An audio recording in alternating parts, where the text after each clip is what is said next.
Let's bring in senior markets correspondent Kevin Green to break down the levels that he's watching. So Kevin, last trading day, last day of September, last day of Q3, and then we're going to be kicking off the month of October. Our last guest was just saying he's looking for a 2% pullback in October, but S&P 6,000 by year end. What specific levels are you looking at today?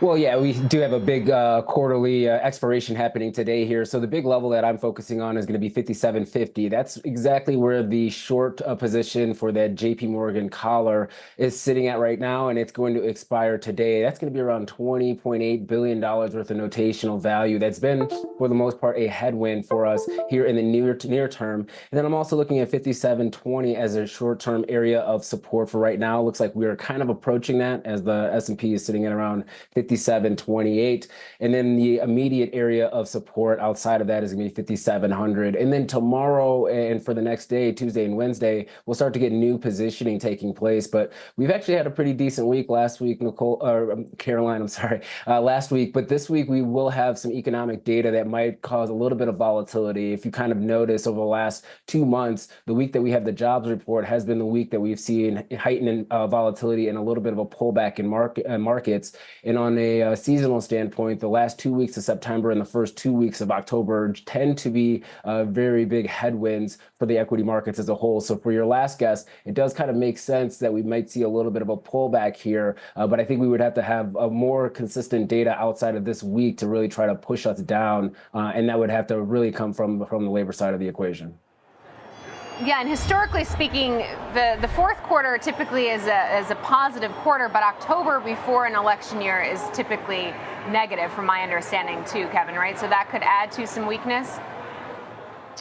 Yeah, and so when you're kind of looking at election years, a lot of that volatility is being priced ahead of the actual election itself. So when we start getting around 2 weeks out of the election, the polls will start to kind of solidify, for the most part, that who would be not only just the winner for the White House, but also when it comes to Congress, the Senate races that are out there, and then the House races. So that's usually why we see that volatility bid being put in the market. We also have the late tax filing deadline too on October 15th, so you could actually have some tax loss harvesting over the next couple of weeks, which could also lead credence to that headwind. And then post the election is usually when we see the holiday rally, as well as approximately around a 2 to 2.5% increase in the S&P just post election alone, x the winner in the end of year seasonality here. So it's still looking favorable for us, but from a technical standpoint and from just looking at the last couple of months, you could make a case that we might see a little bit of a drawdown this week before trying to edge higher. Okay, we have some U.S. movers to get to, but before we get to that, I know you're looking at the China rally and what it means for commodities, so fill us in there.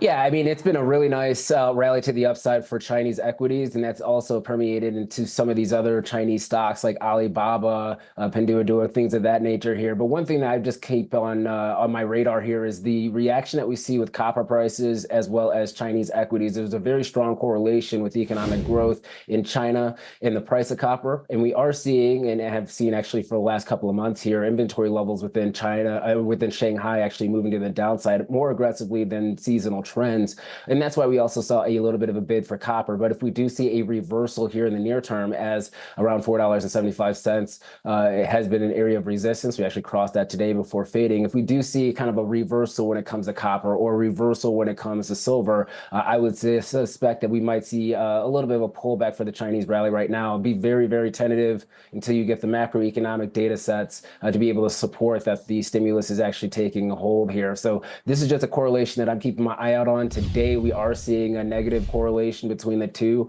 Let's see if copper is able to regain some of the losses from earlier in the session, and or if we have a little bit of a pullback, or a little bit of a pullback when it comes to Alibaba. Okay, so we'll certainly keep our eye on that. Let's get to some stock movers this morning. Carnival, CCL, out with earnings. Doesn't seem like investors are very impressed. This was a big winner this month. Still up about 6.5% this month, but down 5% on the back of this earnings. What stood out to you from the report?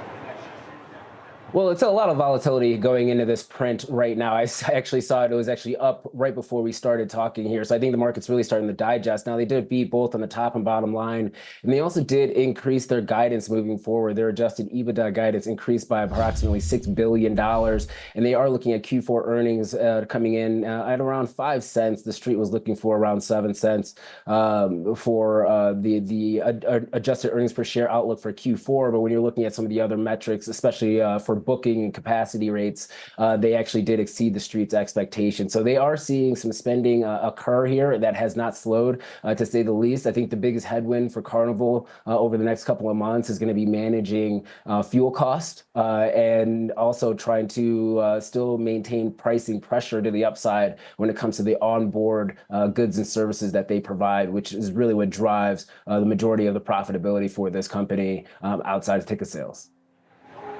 All right, let's move on to some U.S. automakers, which are lower this morning. Taking a look, Stellantis up 13% after a warning. Tell us what's behind that. Yeah, they did actually guide to the downside when it came to their outlook moving forward. They're just seeing a continued pressure when it comes to China and their car makers. I mean, there's a lot of inventory out on the street, as well as the pricing pressures to the downside, which is eating into their margins. So they did guide light moving forward here, with adjusted operating income margins expected to come in around 5.5 to 7%. That's down from double digits guidance that they actually stated earlier. And free cash flow actually turned to the negative for their outlook, which is never a good sign here. But they do state that they're going to take some action, especially in the North American markets, probably going to ship a lot fewer vehicles here in the United States. There have been estimates of around 200,000 vehicles less than what they initially projected in order to try to right-size their business. And they're not the only one. Aston Martin has also revised their guidance to the downside. Volkswagen is doing the same. So it's just a glut right now that we are seeing, not only when you're looking at ICE vehicles, but also on the hybrid and EV side, which is really where China has been able to excel and be able to thrive and take market share from some of these other legacy players in this space. Yeah, and Chinese EV makers, U.S. listed shares surging higher once again today, and Tesla also higher today, not by all that much, but still up about 0.5%. So it doesn't seem to be weighing on the EV makers at all. Yeah, I mean, for now, right? I think there's a lot that's on the calendar for this week. And once again, if we continue to see maybe a softness when it comes to the labor market, that's where these EV companies could actually be impacted, because you can think about EVs as a discretionary item, especially when you're looking at a durable good.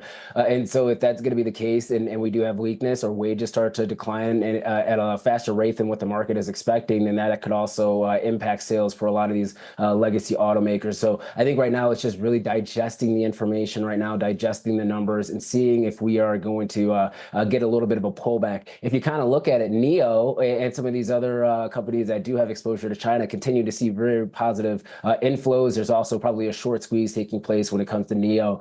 So China continues to rocket, not only when you're looking at other industries, but especially when you're looking at the automaking side. All right, yeah, and Tesla, of course, we get the delivery numbers later this week. Tesla's share is up more than 20% this month, though, so that bar has moved higher. All right, finally, there's a merger in TV providers with DirectTV and Dish Network merging. Fill us in on this story, Kevin. Yeah, there's a lot that's actually going on with this story here. We have AT&T agreeing to sell 70% of its DirectTV stake to TPG, and they're doing this for around $7.6 billion in cash payments up and through 2029. And this is going to pretty much alleviate AT&T from any type of entertainment exposure and really have them focus on the core portion of their business, which has been 5G and infrastructure spend when it comes to communications. Now, EchoStar is also going to be acquired by DirectTV taking place as well, and this is going to be a debt exchange offering. So this has been something that's been in the works. Now we're kind of seeing the finalization of this, and the consolidation when it comes to the entertainment space, Caroline, has been remarkable over the last couple of years, not even last couple of years, last decade or so. And this seems to be the icing on the cake when it comes to consolidation in order to try to compete with some other the platforms when it comes to media that's really taking some market share, especially when you're looking at streaming. All right, well, AT&T, TPG, EchoStar, all lower today. Kevin Green, thanks so much.